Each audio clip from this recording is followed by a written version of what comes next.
Hey, hi! Welcome to Someone Else's Movie, the original podcast where an actor, writer, director, or nebulous industry figure gives a little love to a movie they didn't make. I'm Norm Wilner, senior film writer for Now Magazine, and this is the other thing I do. My guest this week is Dusty Mancinelli, a filmmaker whose ongoing collaboration with Madeleine Sims-Fewer produced the pair's first feature, Violation, last year. Madeleine appeared on this podcast last September when they brought it to TIFF, and now that the movie's available on VOD and just arrived on Shudder Canada, it's Dusty's turn. Dusty picked Back to the Future Part 2, Robert Zemeckis and Bob Gale's impossible challenge to make a sequel to one of the most perfect entertainments ever concocted, expand that movie's world enough to set up a third film, and not send the whole thing flying into a wall. Michael J. Fox, Christopher Lloyd, Leah Thompson, and Thomas F. Wilson returned. Crispin Glover and Claudia Wells didn't, creating a different set of challenges. Zemeckis was coming off the technical revelations of Who Framed Roger Rabbit, and expectations couldn't have been higher. Somehow, Back to the Future Part 2 met them, and it did it at 88 miles an hour. This is Someone Else's Movie. So I was born in 1985, so Back to the Future was kind of quintessential for me growing up as a kid. And I think really what brought me into wanting to be a filmmaker was escapism, really. It was this idea of disappearing into another world that was very magical, that would allow me to leave my own personal troubles behind as a young kid.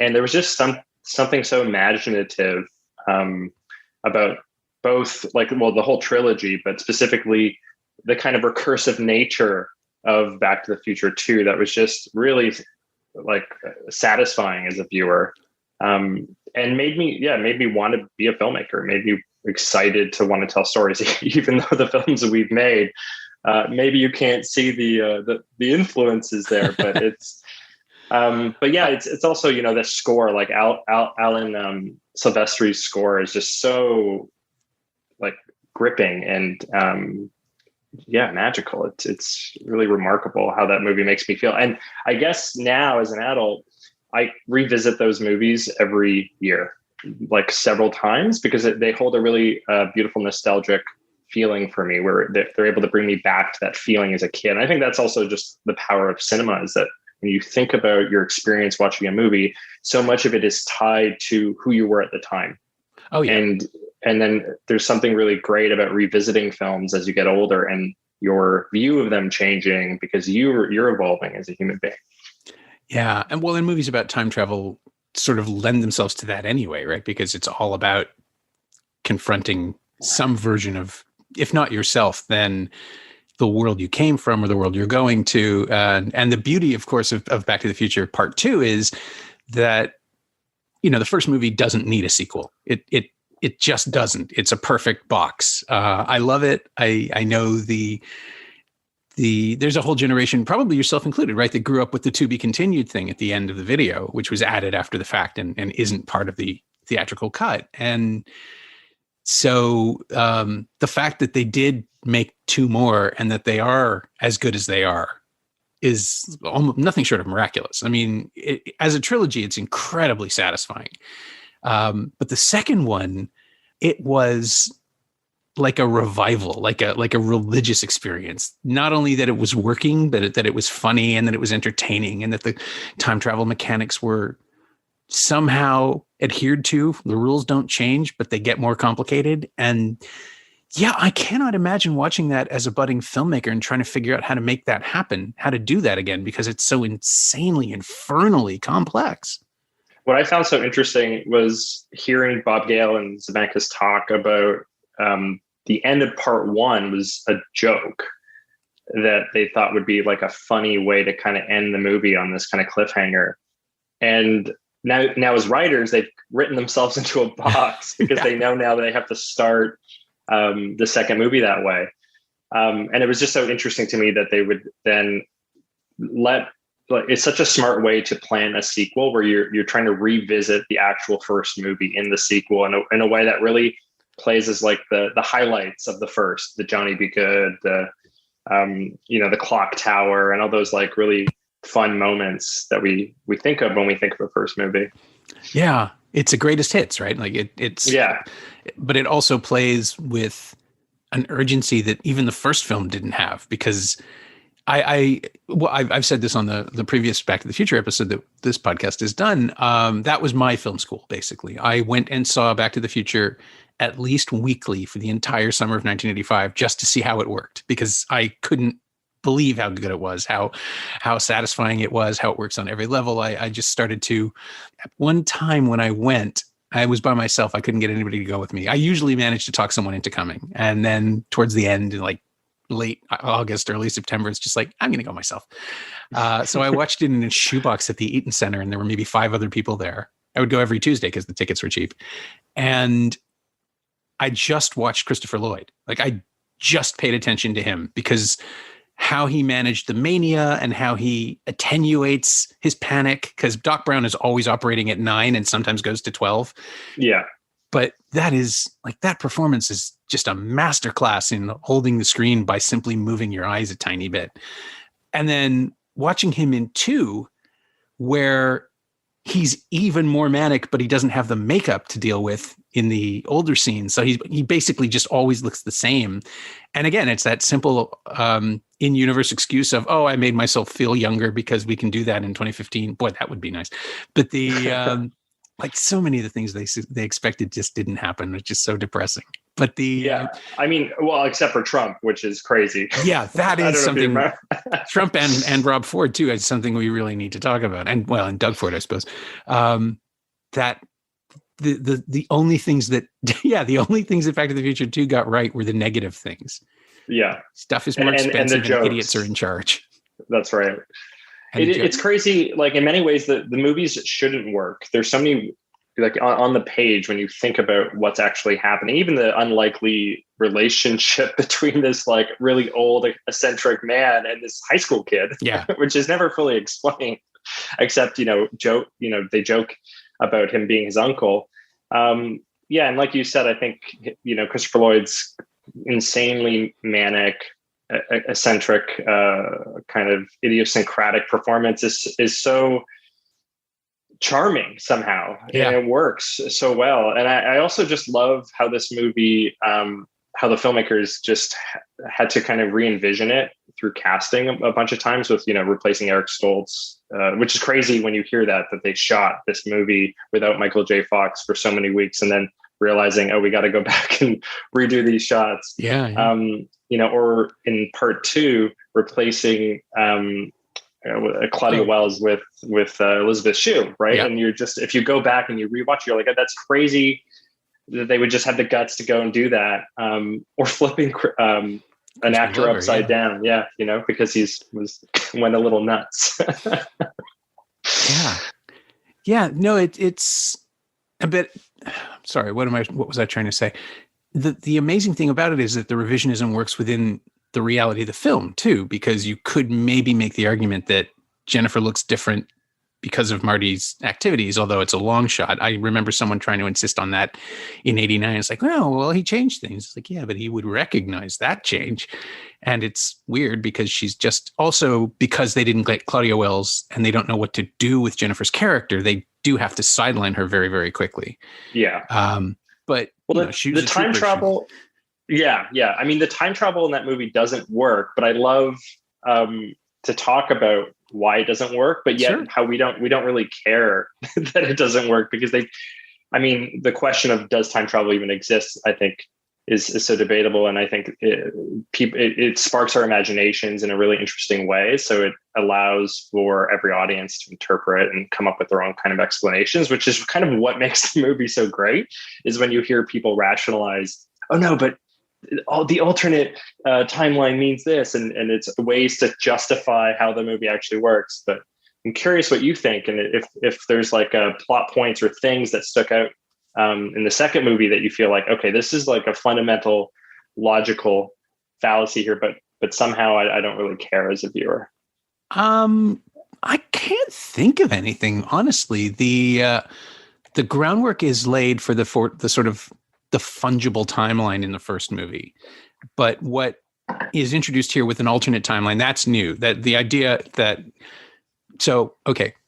what's established in Back to the Future is that if Marty changed something in 1955, which would erase him from existence, it takes about a week for that to take place, to actually root.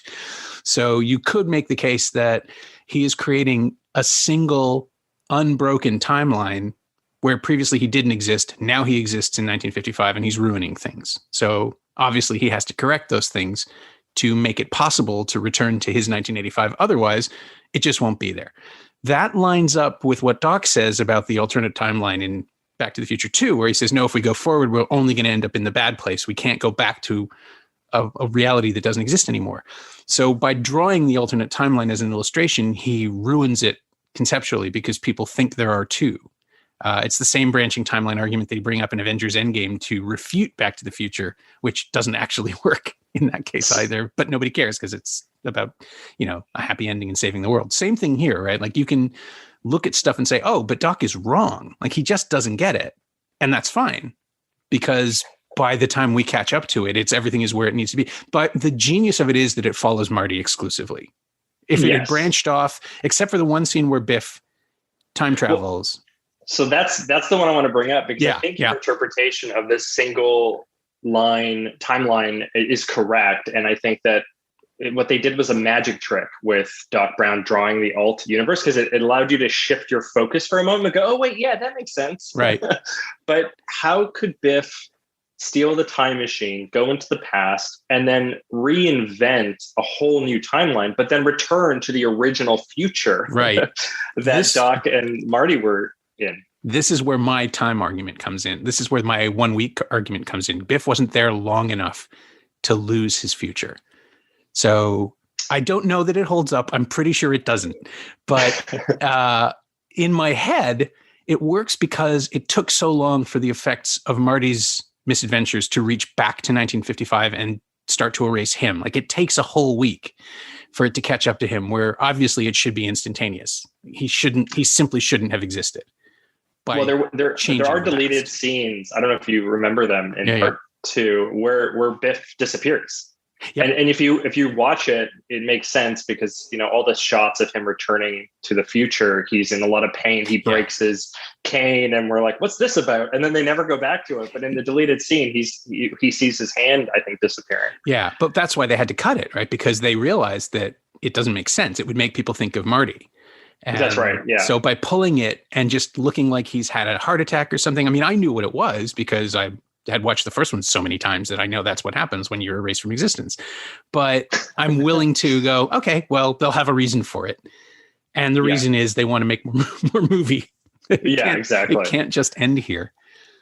I mean, that's sort of the beauty of time travel films is that there's always going to be some kind of paradox. And then the question becomes, as a filmmaker, it's a bit of a rabbit hole. How far down do you go in answering some of these questions before, just totally confusing or overcomplicating the world that you've created? Yeah, the momentum really helps, I think. Just the fact that they're rushing through all this stuff that they're rushing through, and the urgency that just having Doc there to panic about everything is a guarantee that you don't have to spend any time talking about something you don't want to talk about structurally. Yeah, but even as a kid, like those were some of my favorite moments in the movie.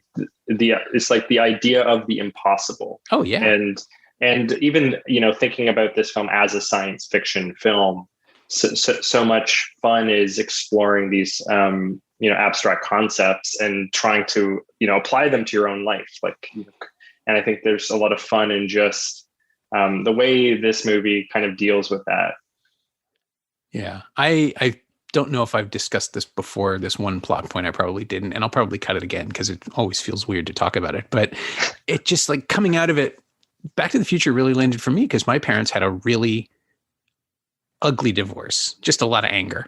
And I was 10, and it was clearly a formative experience because my take on it was, well, if it happened to me, I would probably let myself be erased and let them just not have met because it would be better. Like it would have been better for both of them. And I think that was like, that's a weird teenage mopey Smith song kind of altruism, but also like absolutely valid to the experience that I had. It's like, I can root for Marty to fix things because it's a fantasy and those actors are charming together and you want everybody to be happy. But I wonder if given the opportunity, how many children of divorce would maybe think about it for a couple seconds.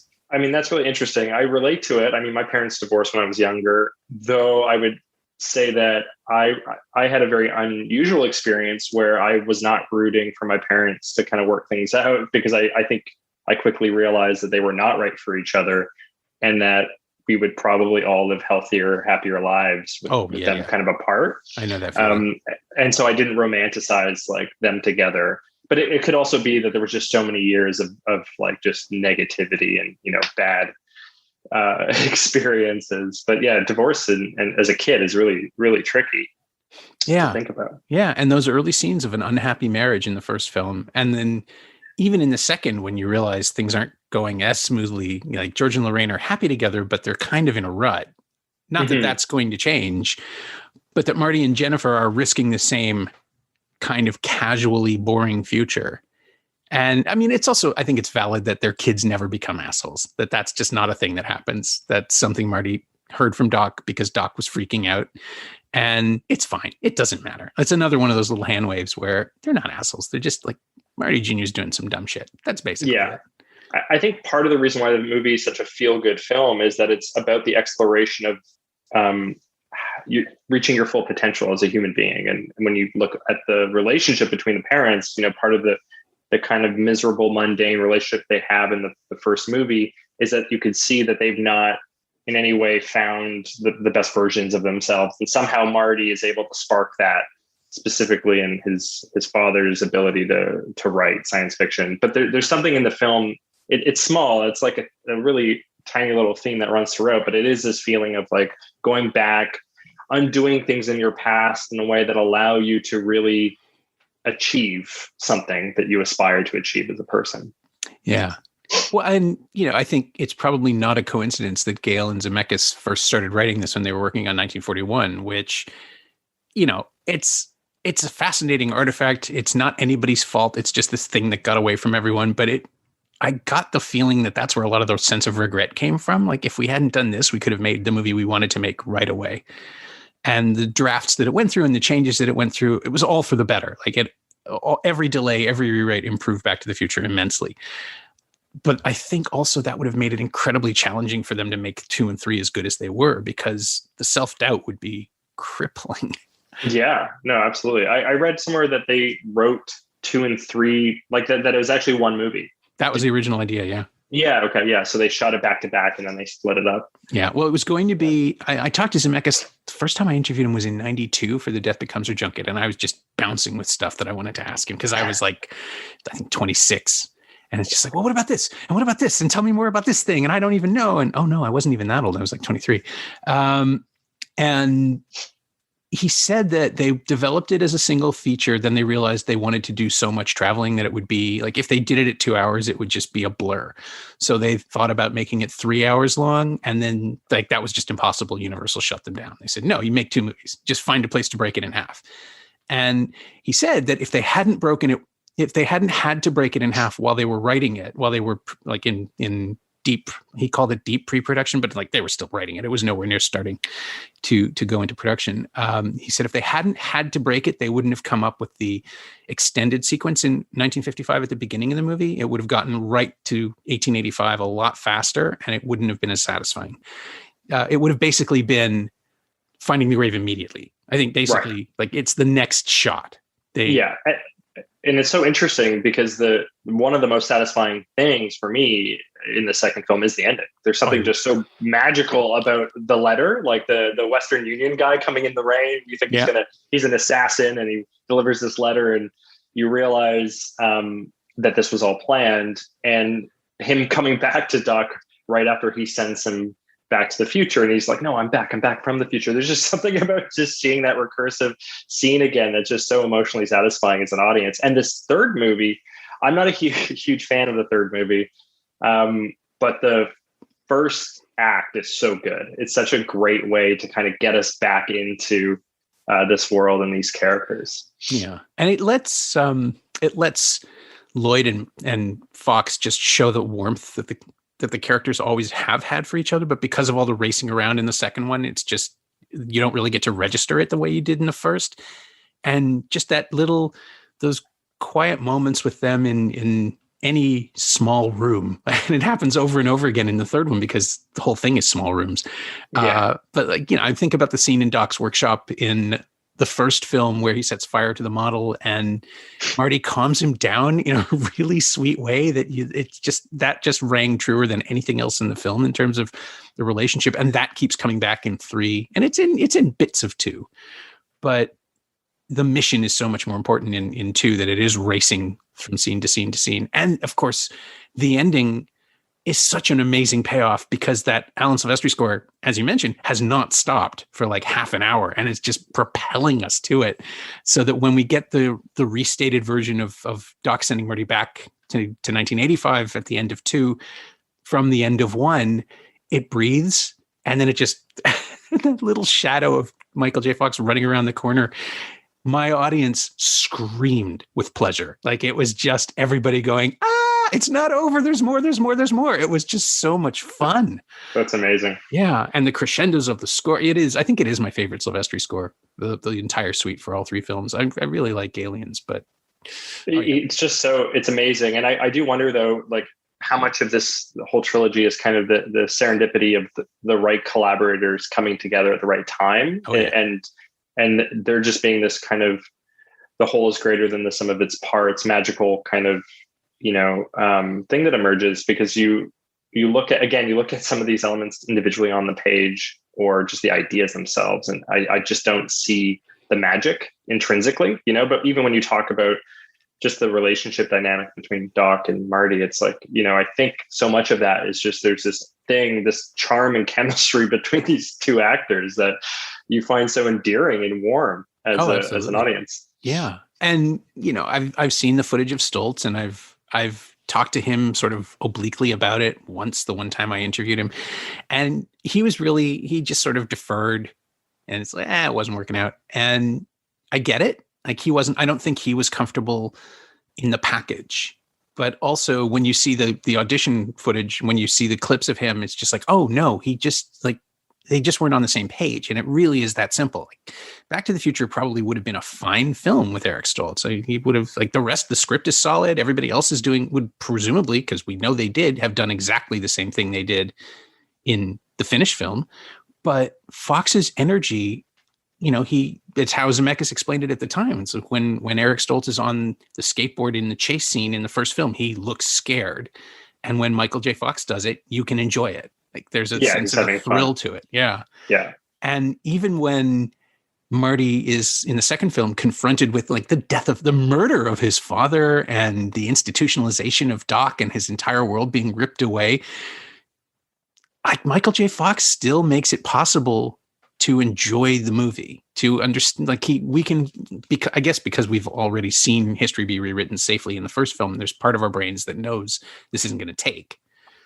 But also knowing what you knew in 1989, that there's another movie coming, I was like, it could stick for a while. We could have to deal with this. And he manages to play all of it. Like, he manages to make it inviting and fun and scary. He turns it into a roller coaster ride instead of a horror movie.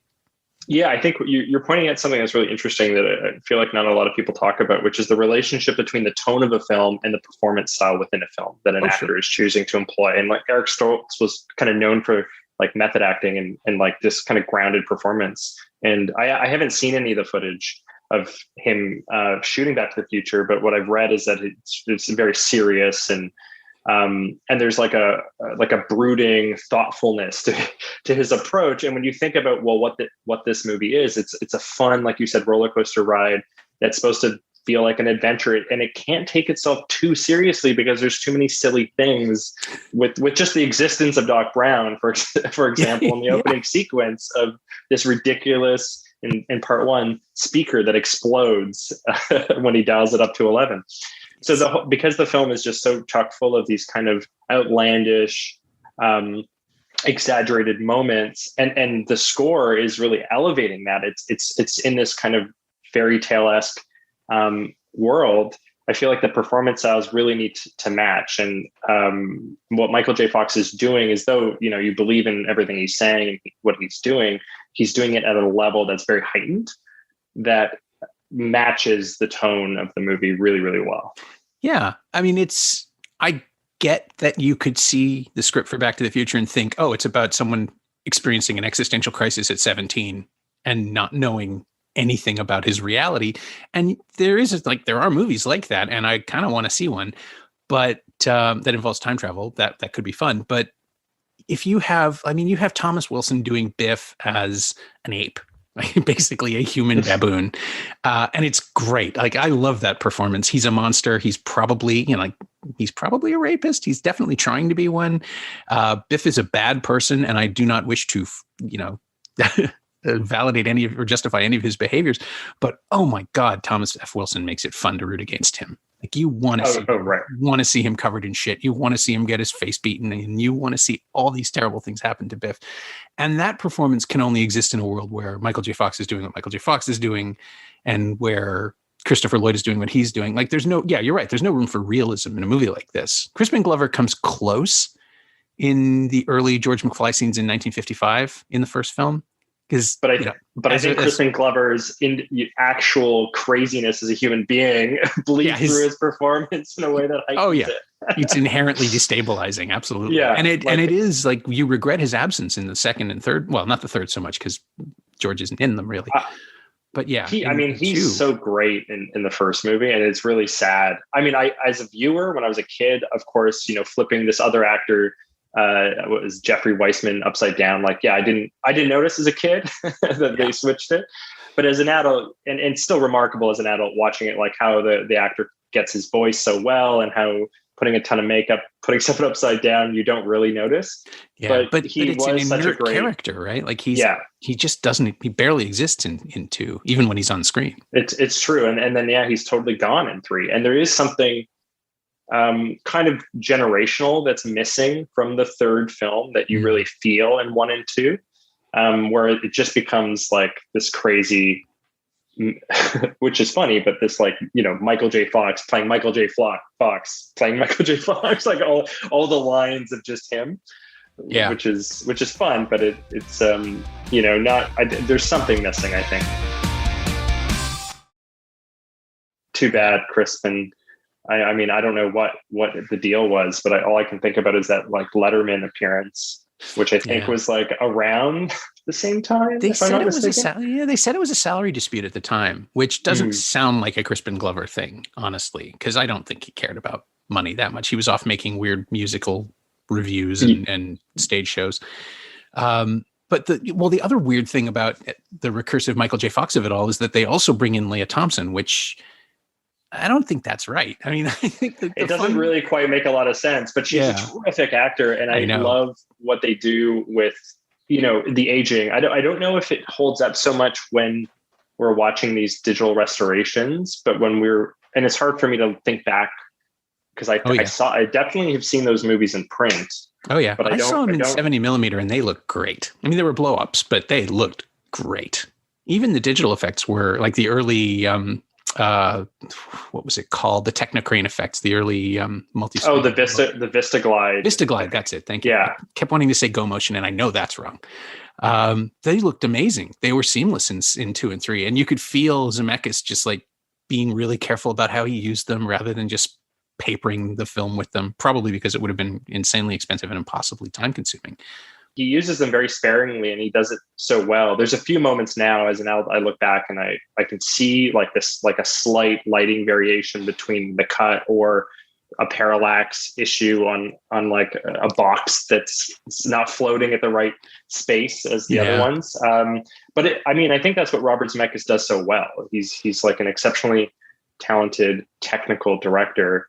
But it's so interesting to see kind of his trajectory as a director, because I'm a huge fan of his earlier work, but not so much his a lot of work. So I'm so fascinated by how directors evolve, and he's definitely continuously honed his technical craft. Yeah, but he gets obsessed with things. It's the same. It's the same with James Cameron, I think. Although Cameron has just made fewer movies in his later waves, and so you can't really throw the same complaint against him. But with Zemeckis, he gets so excited about a tech that he starts figuring out ways to make a movie around the tech. And that never, ever works.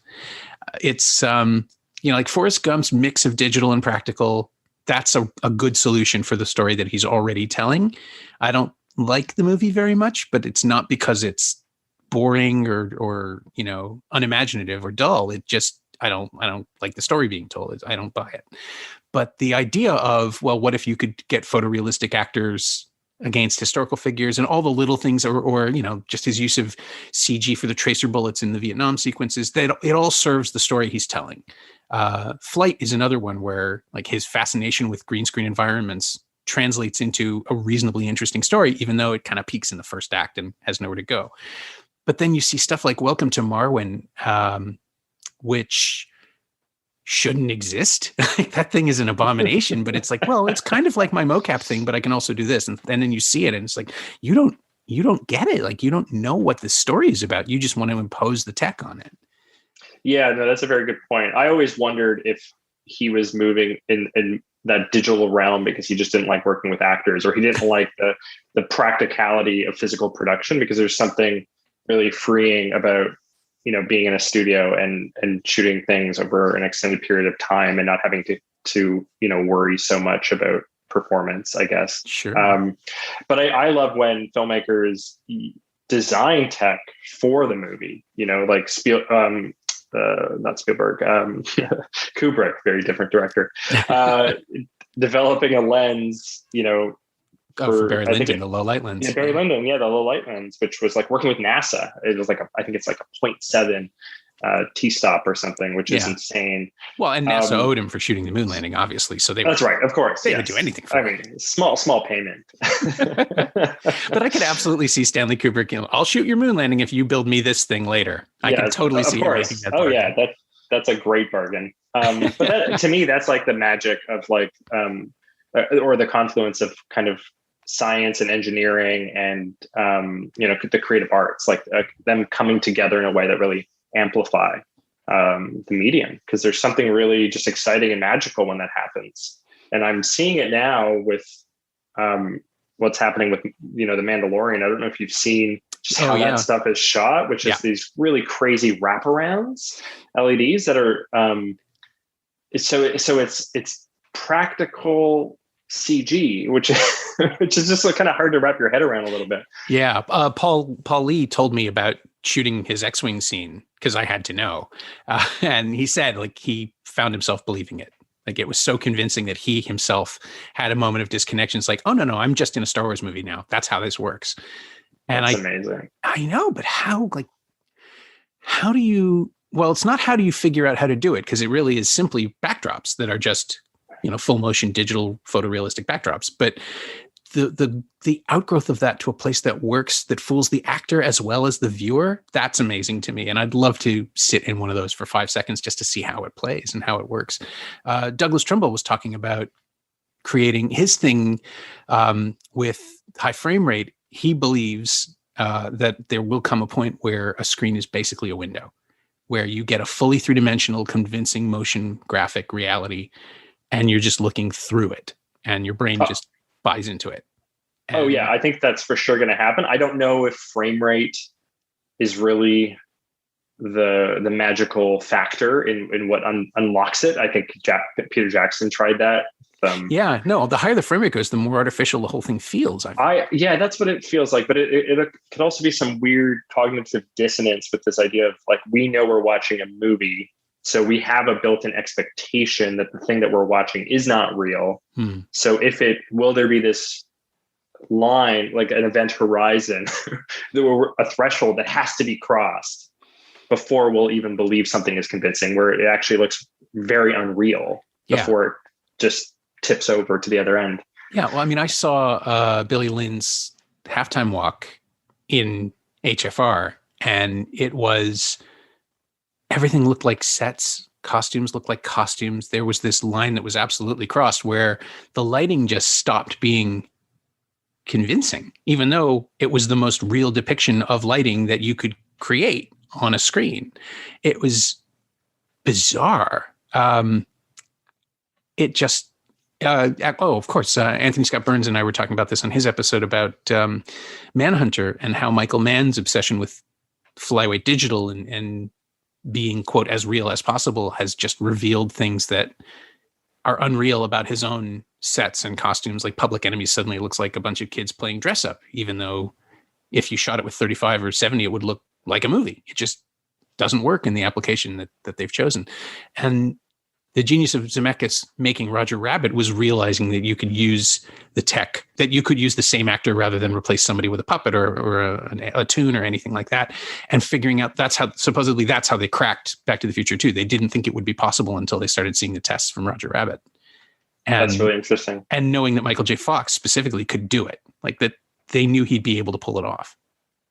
I think the future is some kind of fusion between practical and digital. And when you look at films that rely just purely on practical effects, like Jaws, for example, which I think is like 50 years old, it looks great. You watch it now and it holds up because it's an actual physical thing that was created.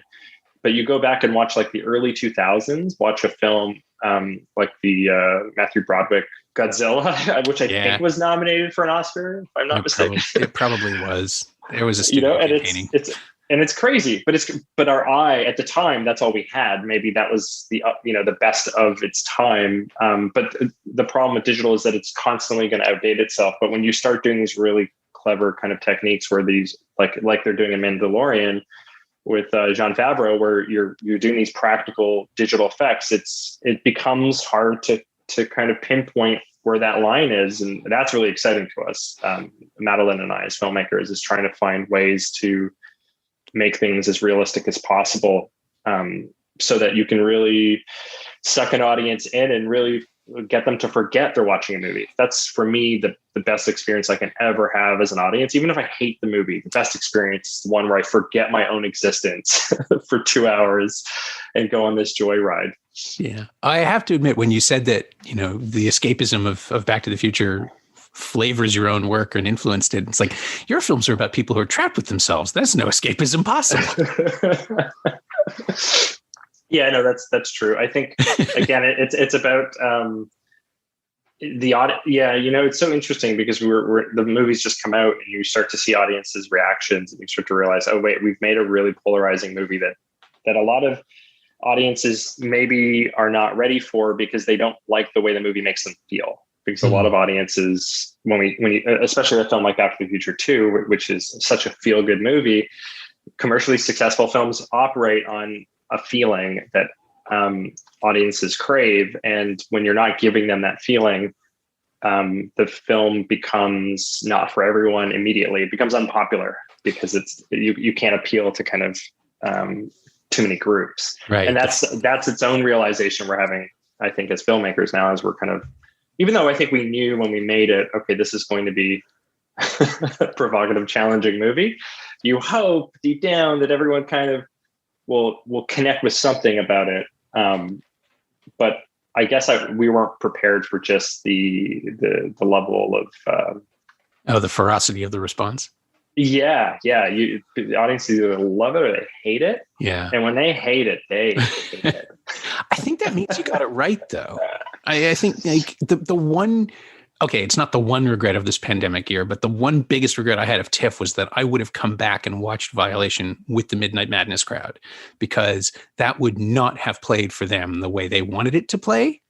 And I'm so pissed off that I didn't get to experience that with 1,200 people, because every single one of them would have digested it differently.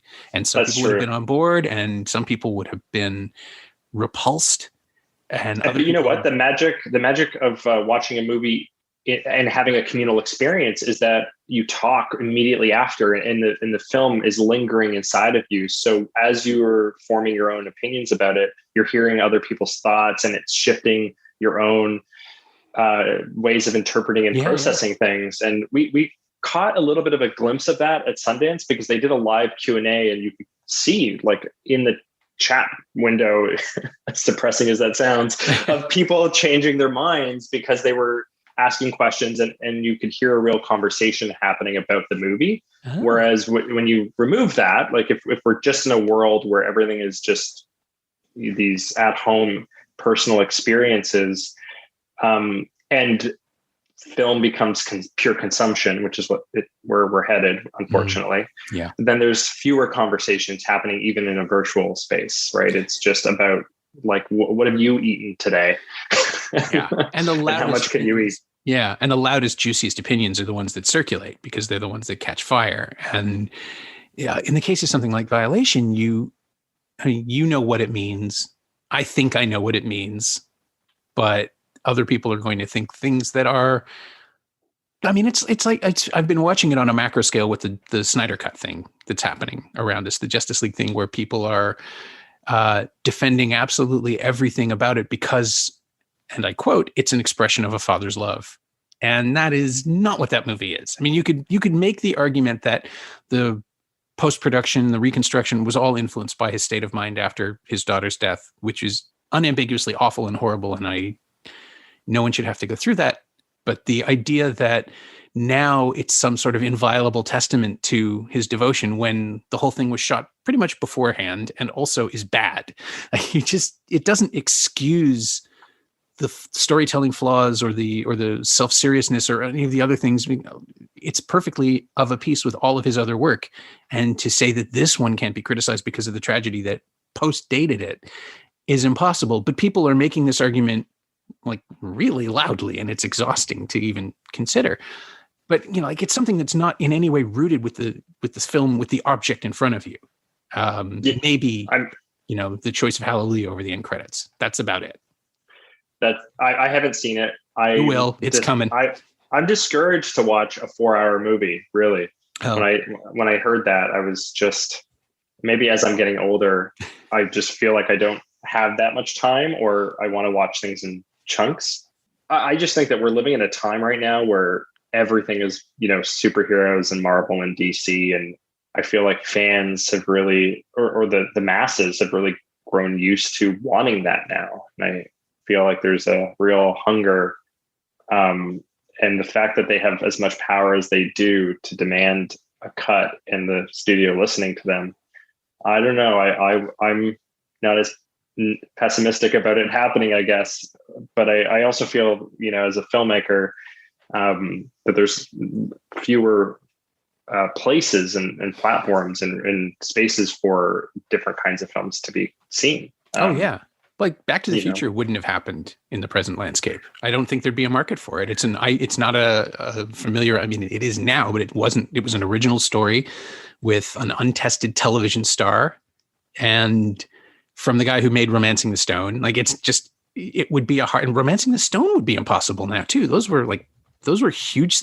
Back to the Future was the most successful film released in 1985. And number 2 was Rambo, which was a sequel. So that makes sense, right? But the idea that this little movie with a handful of special effects would come along and spawn a franchise and an incredibly satisfying one too.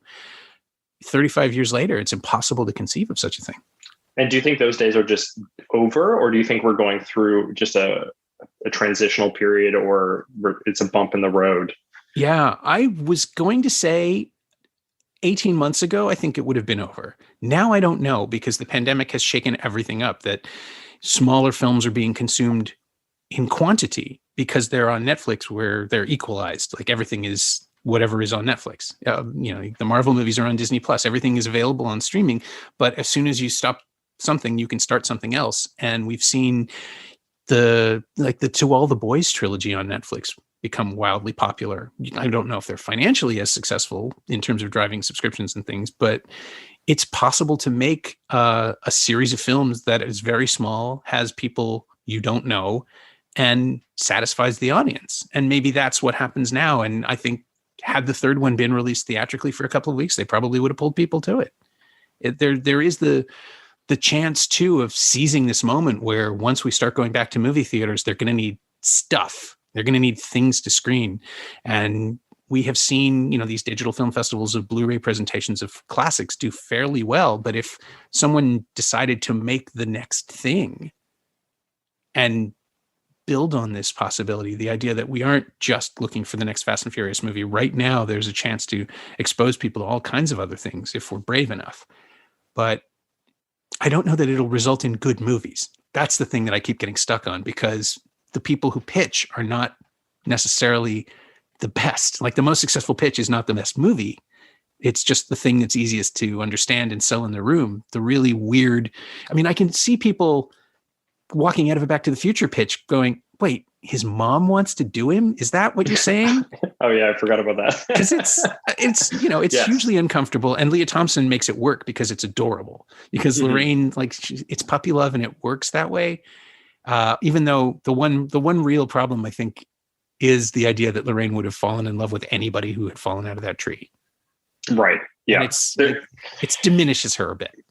Yeah. I mean, the film definitely, when you look at it from that point of view, the way women are utilized as characters, it's very superficial and demeaning in many ways. Yeah. They're just there to service the male characters. Yeah. And Marty is the centerpiece of the entire narrative. And I get that completely, but I guess I am disappointed. The one thing I would improve about part 2 is that Jennifer would have a more active role, because she's just immediately sidelined. Yeah. And sorry, if Marty loves her, then she's got to be at least as smart and as inventive and up for stuff as he is. Even just the way Claudia Wells flirts with him at the beginning of the first movie and gives him her phone number. It's so good. It's so warm and alive. And that relationship leads you to believe that Marty is already on a healthier path than his parents are. And so, yeah, this is the woke version, I guess, of Back to the Future 2. But it would have been nice if Jennifer had been as much of a participant, even for the first half. And that getting back to, the whole 1955 to 1885 thing has to be Marty on his own. There's no way around that. That's about the relationship between him and Doc. It has to come back. But she could have done stuff. There's more. There was potential there. And maybe losing Claudia Wells was the thing that made it impossible. I mean, Elizabeth Shue, though, I think. Oh, she's great. She's great. She's a terrific actor. But you're right. She becomes a kind of mechanical mechanism to allow for the plot to kind of proceed and to create these kinds of obstacles rather than actually developing his, relationship with her. But there is something like pretty asexual about Michael J. Fox's character in that film. Like there's something about his whole adventure that doesn't exude anything romantic. I think actually that's why that sequence in the car with his mom kind of works, because there's never, he really doesn't want to be there. Yeah. She has no clue who he is. And there's just something funny about the circumstances of that. But yeah, no, I don't see that happening today. I don't think there's room for those kinds of films. Yeah. Well, and Zemeckis keeps saying, or Zemeckis doesn't talk about it anymore, but Bob Gale, who's now sort of carrying the torch for the franchise, has said that he'll, over his dead body, he'll never let anyone remake it. Zac Efron briefly wanted to, I think 10 years ago, or someone asked him about it and he said he would, but it should. Yeah. And I don't know that you can. Short of setting it in 1985 again, which makes it even more of a cartoon, there's just no way to tell that story in a present day context. You could not go from 2021 to 1991. That's first of all, the music is the same and the clothes are the same. Like it wouldn't, like the leap between, the 1955 of Hill Valley and the Reagan era conservatism and America of all of the world in 1985. That's the commentary. I don't know that there is even a political line to be drawn. And as you said, it's already looped us on Trump. Yeah, I think remaking classics is just a big mistake, unless so many years have really passed that you could do something really new in that space that becomes its own entity, But I think that there's something wholly original about Back to the Future that if you try to pick that back up and redo it, I don't know how you do that well. It's sort of like the Jumanji franchise. Maybe those are hugely successful. I haven't actually seen any of the new ones, but I just can't. When I saw the trailer for them, I was like, I don't know how you've done this. You've totally transformed what made Jumanji as a film kind of charming as a kid. Yeah, I've seen the second one and it's fine. It's clever, but the problem I have with the Jumanji movies is how cruel they are. And I have no interest in seeing the third one. And maybe someday on a plane. But they're always about people regretting their losses and people dying and not being able to save them. And then it's fine because at the end of the game, everything resets. But, these people have just lived through 30 years of hell. Like Robin Williams the end of Jumanji is, and you have to go back to being a child knowing all of these horrors you've experienced. It's horrifying. Well, if you thought Jumanji was too dark, then I can only wonder what how you interpreted the ending of our movie. I think it plays fair. I think ultimately, yeah, I'm not going to discuss it on the podcast because I don't want anybody else to have their experience of it ruined. But I think it ends the only way it could. I'll put it that way. And I think that's just because, like, weirdly enough, like Back to the Future's timeline rules, like, you establish what it is and you don't deviate. And it feels like Violation is very, very careful about that, or at least it was during the structuring and the screenwriting portion, because if you don't have that map planned emotionally, it couldn't get there at all. Like, one wrong step, any one of a million drafts could have sent it spiraling in the wrong direction. And I think it really is a testament to the story you're telling and the way you tell it, that it lands where it lands. He said, obscuring literally everything for the purpose of helping listeners through it. That's fair. No, I appreciate that. Yeah.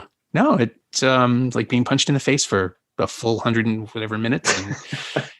But every punch lands. Like, you're not flailing. They're very focused and concentrated, and it's exactly what I would have expected from the short films that you both made, and more satisfying because of the time it takes, because, like, it uses time as a factor even to tell its story. And and when people see it, I think they will understand, like, this could have only happened this way. Mm-hmm. I hope that wasn't too vague for anybody listening, but that had to be. It is definitely inevitable. But it is interesting, again, talking about audiences' reactions about this particular genre of revenge. Because we're deviating in many ways. It's not a wish fulfillment type of movie. In fact, the revenge happens at the halfway mark, and it's really about the trauma of revenge as much as it's about the revenge itself.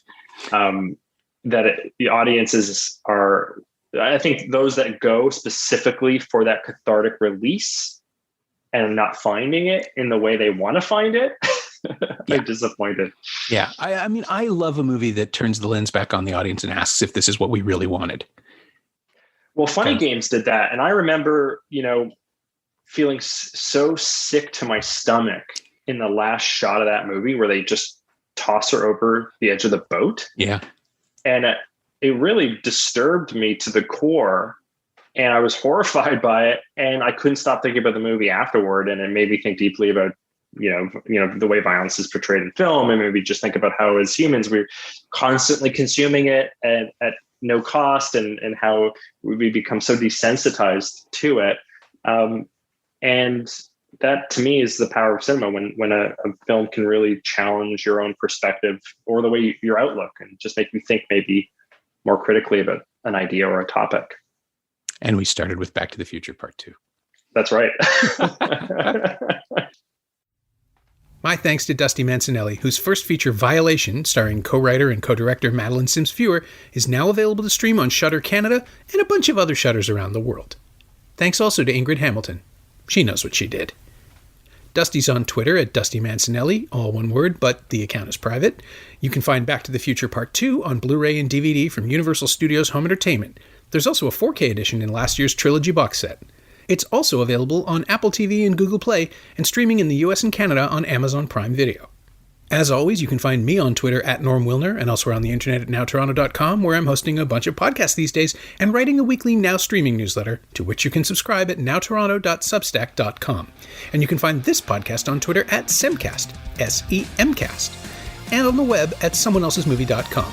Our theme song is by The Last Year. If you like it, or the show in general, please say so. Leave a review on Apple Podcasts or Google Podcasts or wherever you've been enjoying us. Every little bit helps, it truly does. And check out the other shows on the Frequency Podcast Network while you're there. Stay inside, watch movies, wear a mask if you go out. I'll see you next time.